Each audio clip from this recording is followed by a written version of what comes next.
Captain Jake Morrison stood on the bridge of the New Horizon, watching the blue and green planet grow larger on the main screen. After 18 months of travel through deep space, they had finally reached their new home. 20,000 colonists slept in the ship's massive cargo bays, dreaming of the fresh start waiting for them on Kepler 442b. "Captain, we're getting something strange on the sensors," said Lieutenant Tony Garcia from his station. The young officer's voice carried a note of worry that made Morrison's stomach tighten. "What kind of strange?" Morrison asked, moving closer to the sensor display. "Ships, sir. Lots of them. They're surrounding the planet." Morrison felt his blood run cold. The survey probes had shown no signs of intelligent life in this system. The planet was supposed to be empty, waiting for human settlement. He activated the main viewer and watched as dozens of massive shapes appeared on screen. The alien vessels were unlike anything he had ever seen.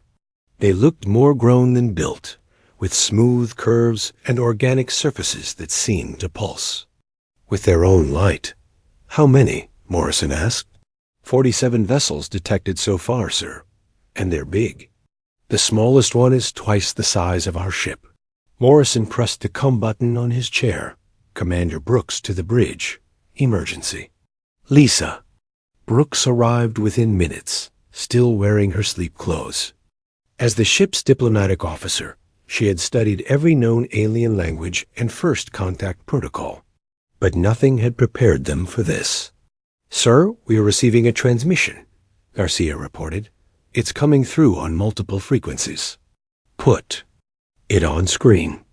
The image that appeared made several bridge officers step backward. The creature was tall and insect-like, with 4 arms and a head that seemed too large for its body.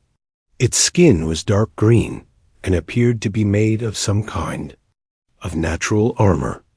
When it spoke, its voice was like grinding metal. "I am Vex Prime Zarthik of the Galactic Hegemony Council. You have entered Council space without permission. This is a violation of our laws." Morrison stepped forward. "I am Captain Jake Morrison, of the human colony ship New Horizon. We were not aware this system was claimed. Our surveys showed no signs of intelligent life. The alien's large black eyes seemed to focus on him with disturbing intensity. Your ignorance is not our concern. Human, you will now receive the terms for your settlement in Council space." "Terms?" Morrison asked. "All species that wish to exist in Council territory must pay tribute. You will surrender 50% of your technology, 50% of your resources, and 50% of your population. These will be used for the betterment of the Council and its member species." The bridge fell silent. Morrison felt his hands clench into fists. 50% of our people?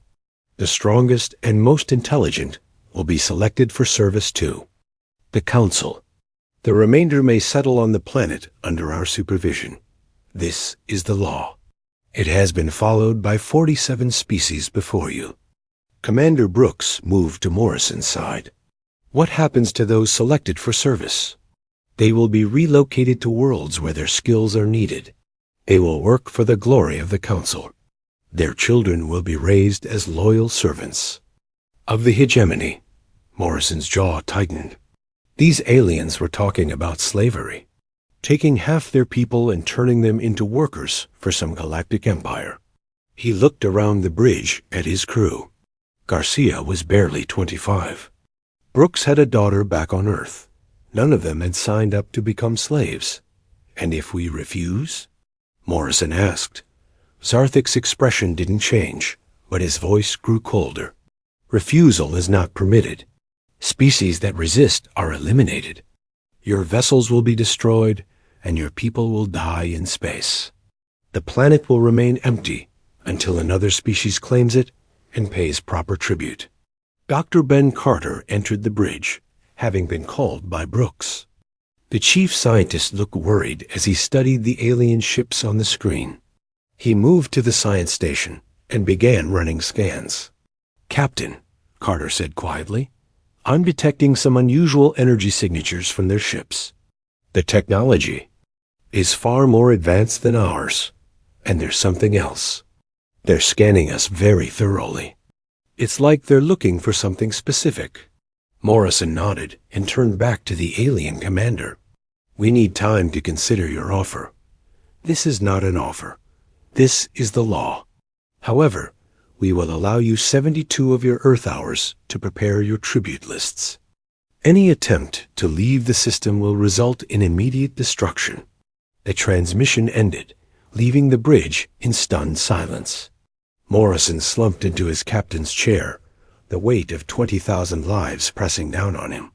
Half their people, half their children, taken away to serve aliens they had never seen before.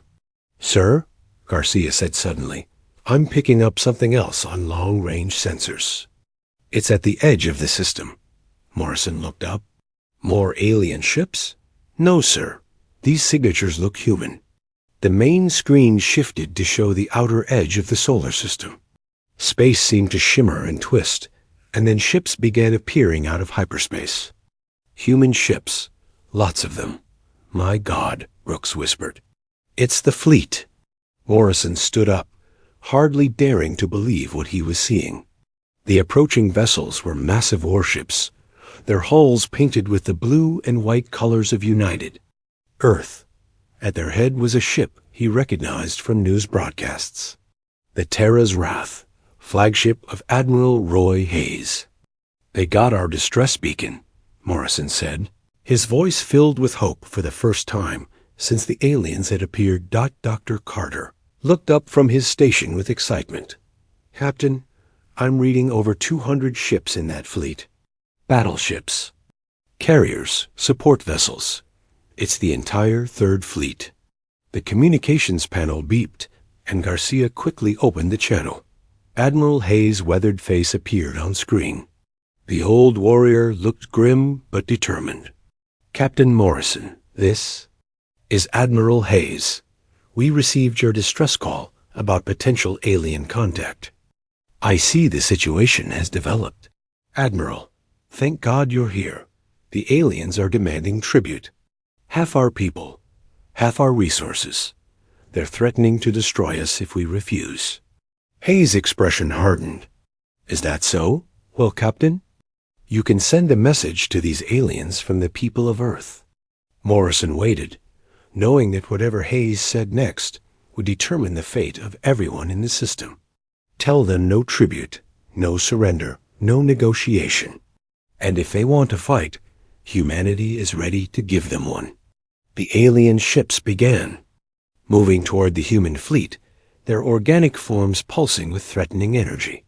Morrison realized that the next few hours would determine whether humanity would take its place among the stars as free people or slaves. Vex Prime Zarthik watched the human fleet approach on his command screen. The organic walls of his ship pulsed with a deep red light as the biomechanical systems prepared for battle.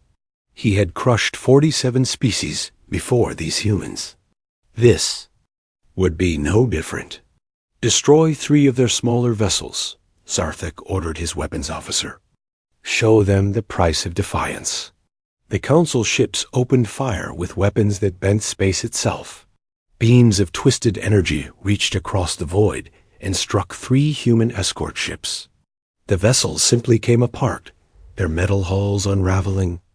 Like paper in a fire, on the bridge of Terra's Wrath, Admiral Roy Hayes watched his ships die. Each one carried 300 souls, good people who had volunteered to protect humanity's expansion into space.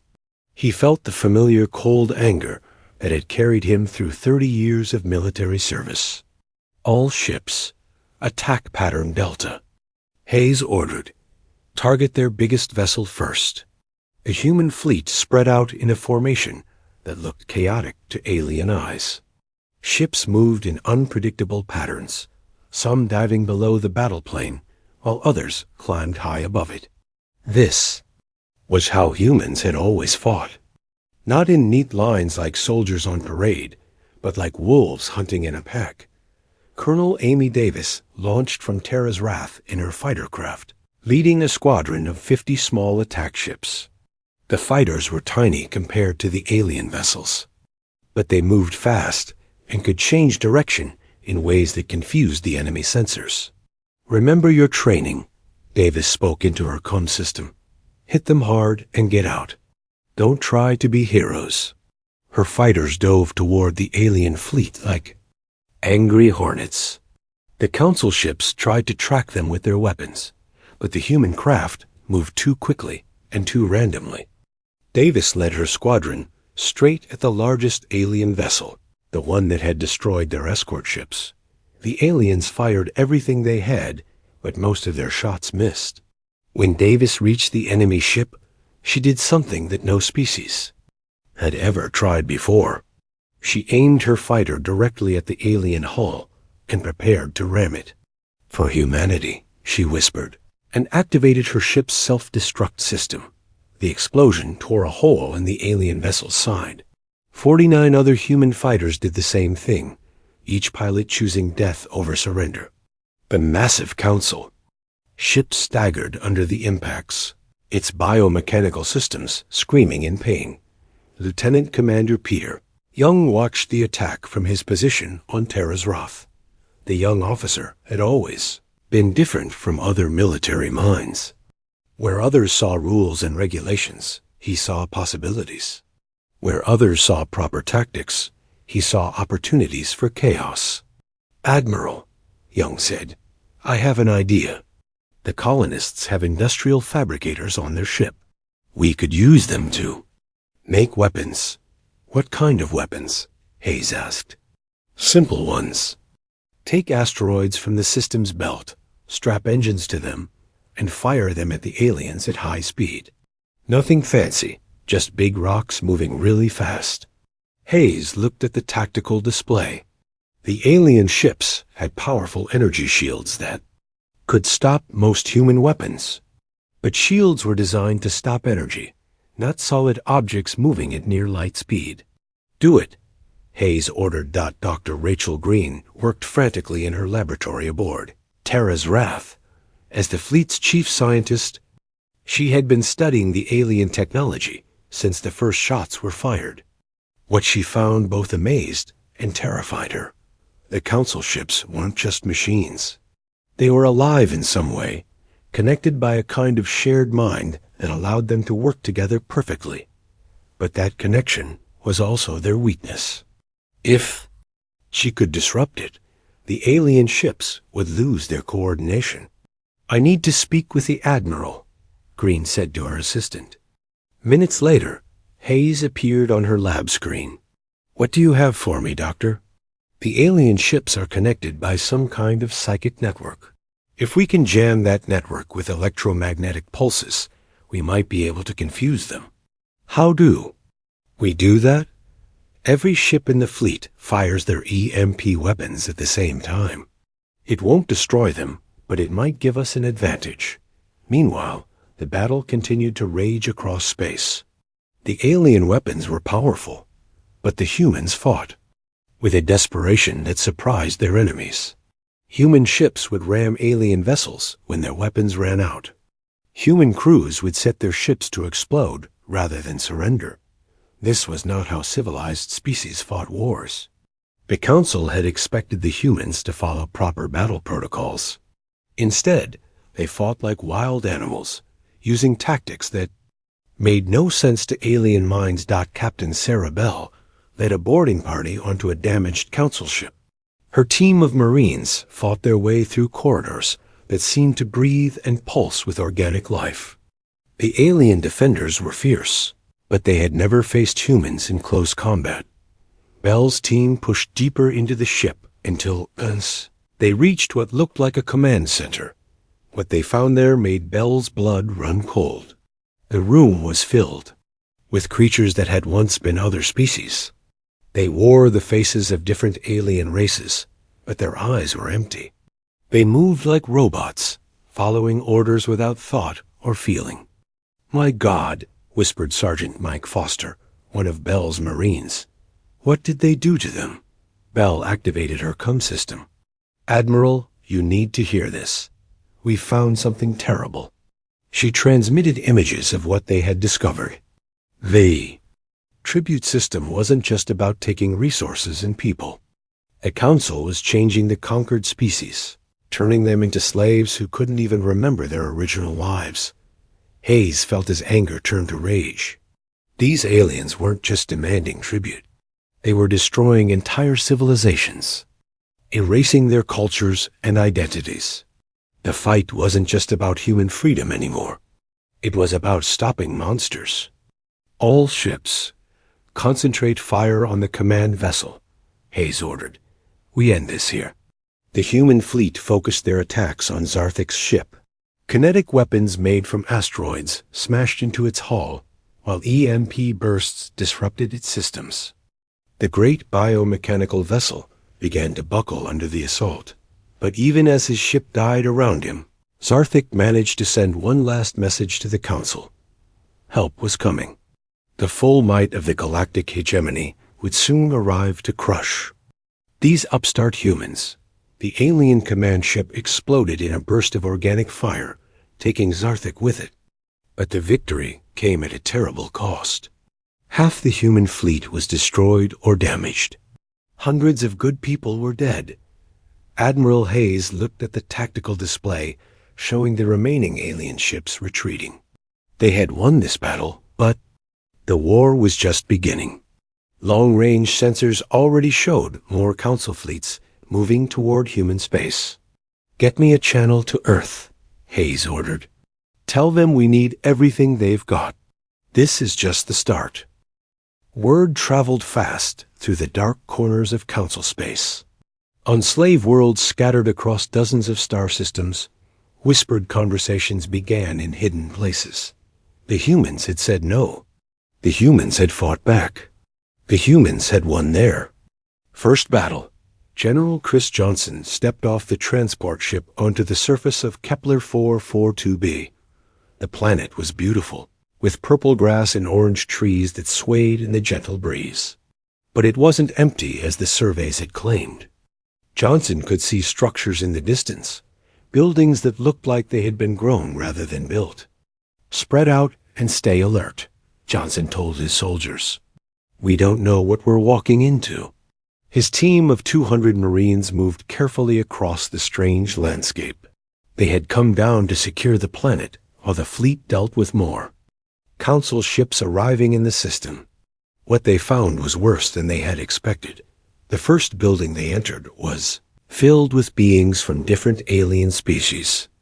They sat at workstations, their hands moving automatically as they assembled electronic components. Their eyes were blank, showing no awareness of the humans entering their workspace. Sir, called Sergeant Dan Phillips from across the room. You need to see this. Phillips had found what looked like a control room. The walls were covered with screens, showing similar factories across the planet.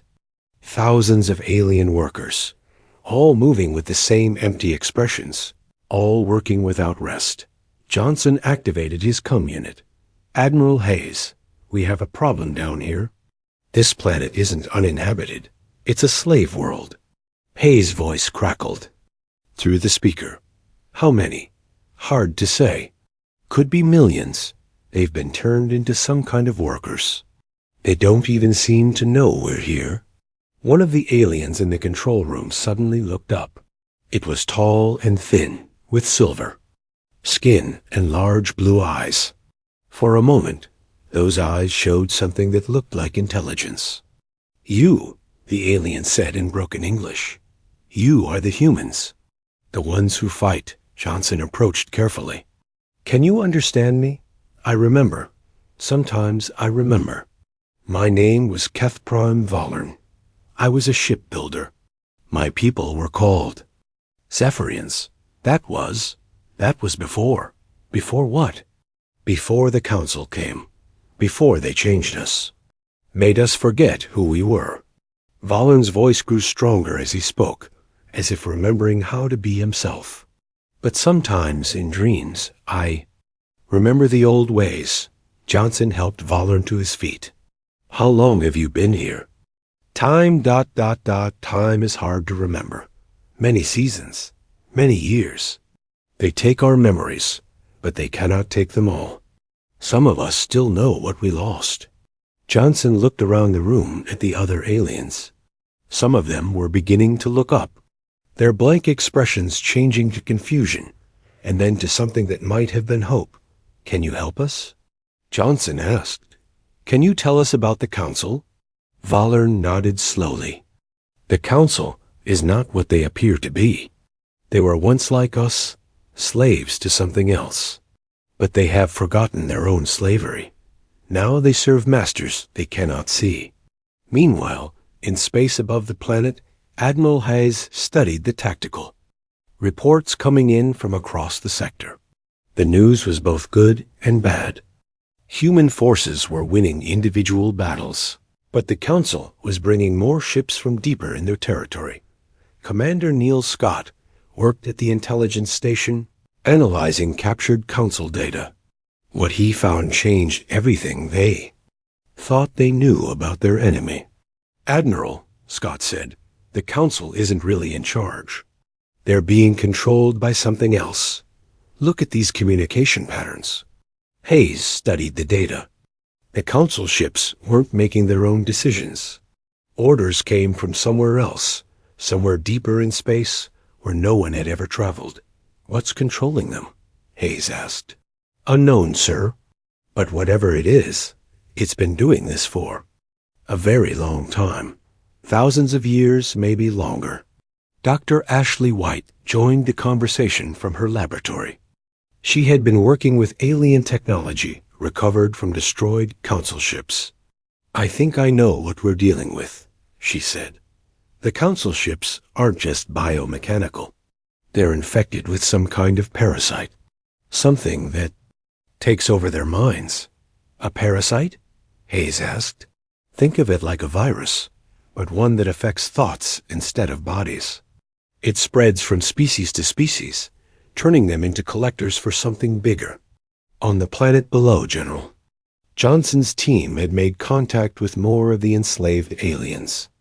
Vollern had led them to a hidden place where some aliens still remembered their original lives. It was like an underground resistance, fighting to keep their memories alive. We have been waiting, said another alien, one that looked like a walking tree with too many arms, waiting for someone strong enough to break the chains. What chains? Johnson asked. Mental chains. The Council uses machines to control our thoughts. But the machines can be broken if you know how. Johnson contacted the fleet immediately. Admiral, we found allies down here. They know how the Council control system works. Hayes felt hope. For the first time since the battle began. Can they help us fight back? Better than that, sir. They can help us free other enslaved worlds. Turn the Council's own people against them. The plan that developed was ambitious and dangerous. Human forces would strike at Council facilities across the sector, not to destroy them, but to liberate them. Each freed world would join the growing rebellion, adding their knowledge and their anger to the fight. But liberation wouldn't be easy. The Council had built their empire over thousands of years. They had weapons and defenses that humanity couldn't match. Worse, intelligence reports showed that something called the Extinction Fleet was moving toward human space. This fleet had one purpose: to completely destroy species that proved too dangerous to enslave. Dr. White worked frantically with the liberated aliens to develop new weapons. Using Zephyrian shipbuilding knowledge and human innovation, they created hybrid technologies that could fight Council biomechanical systems. We're calling them viral torpedoes, White explained to Hayes. They can actually take control of Council ships and turn them against their masters. Hayes looked at the star. Charts showing Council territory. Hundreds of worlds filled with enslaved peoples.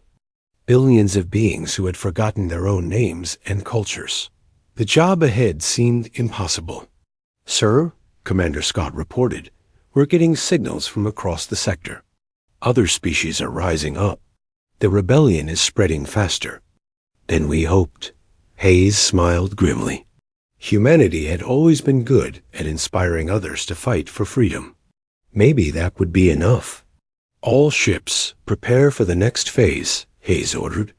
We're not just fighting for our own freedom anymore. We're fighting for everyone's.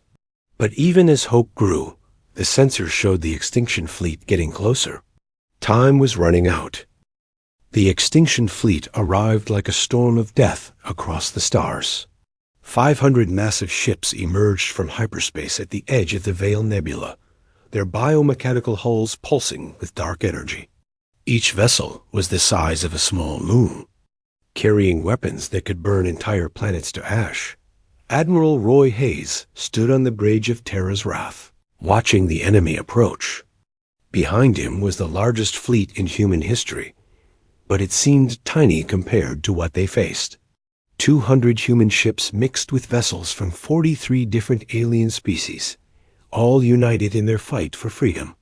"Sir," reported Lieutenant Garcia, "the enemy commander is transmitting." The face that appeared on screen was different from other council leaders they had seen. This creature was ancient, its features worn by countless centuries of war. When it spoke, its voice carried the weight of civilizations.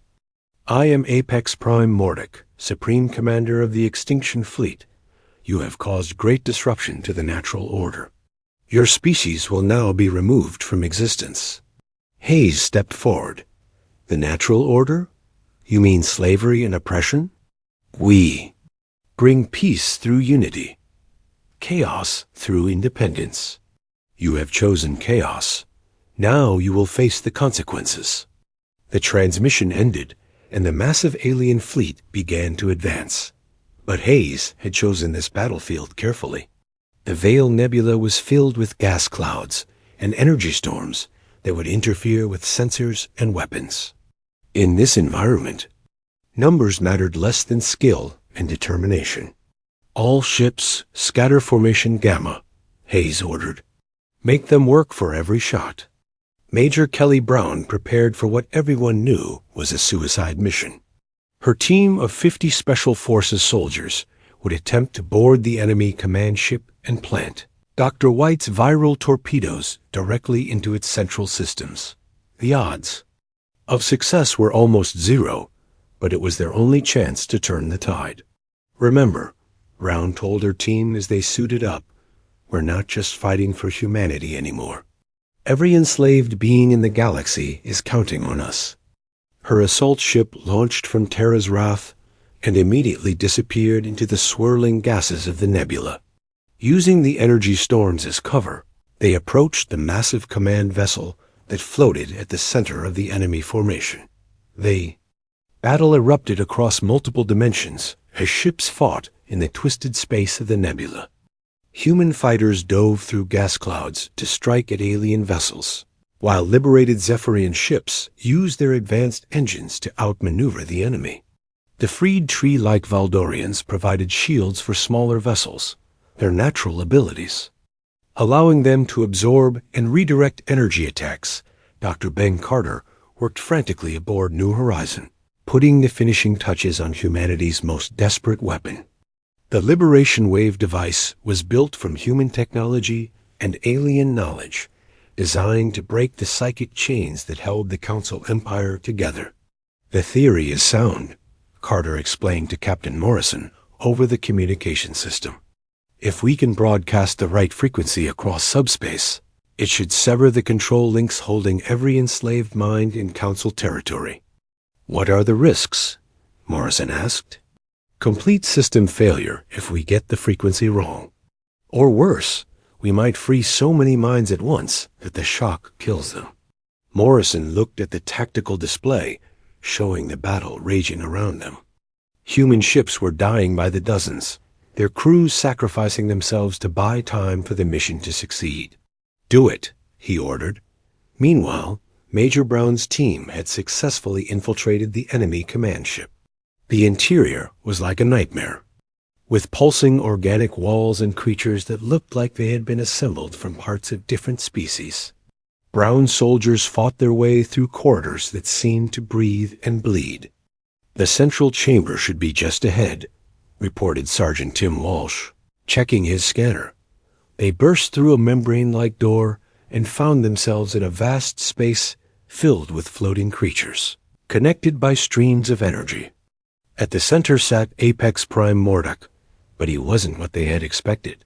The alien commander was just an empty shell, his body controlled by writhing parasitic creatures that moved beneath his skin. "So you are the humans," Mordok spoke, but his voice came from the parasites, not from his own mouth.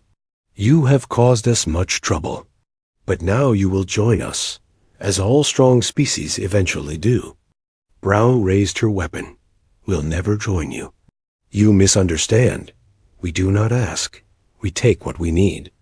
The battle inside the command ship was fierce and terrible. Brown's soldiers fought against creatures that seemed to defy the laws of nature, beings that had been twisted by the parasites into living weapons. But humanity had something the parasites had never encountered before: absolute refusal to surrender. One by one, Brown's team members fell, but they fought to the last breath. Brown herself made it to the central control system and began placing the viral torpedoes that Dr. White had designed.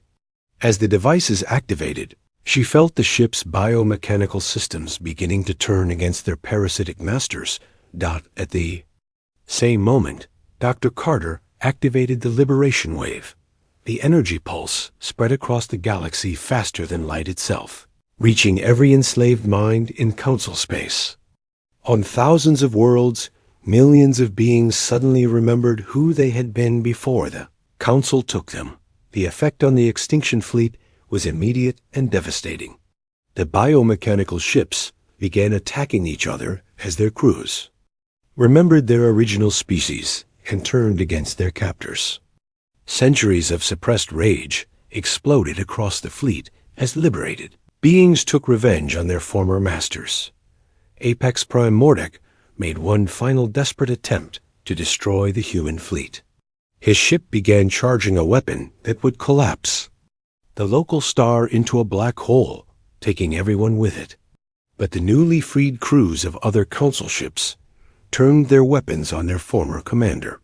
"For our children who are taken," transmitted a Zephyrian captain as the ship fired on Mordok's vessel. "For our cultures that were erased," added a Valdorian commander. "For our freedom that was stolen," called out dozens of other voices. Command ship exploded in a burst of organic fire that lit up the entire nebula. With it died the last of the ancient parasites that had controlled the council for thousands of years. 6 months later, Captain Morrison stood in the central plaza of New Earth Colony, watching children from dozens of different species playing together under the purple sky. The settlement had grown beyond anything they had originally planned, as liberated beings from across the galaxy came seeking a fresh start. Admiral Hayes, now commanding the United Species Defense Force, patrolled the former Council territories, with ships crewed by beings from many worlds. The tribute system was gone forever, replaced by voluntary cooperation and mutual protection. Dr. Carter had established a research station where human and alien scientists worked together to heal the damage done by centuries of oppression. Many species had lost their original technologies and cultures, but slowly they were remembering and rebuilding. The war was over, but the work of building a better galaxy had just begun. Humanity had proven that some things were worth fighting. For, no matter the odds, freedom was one of those things. And now, for the first time in millennia, freedom had a chance to grow among the stars.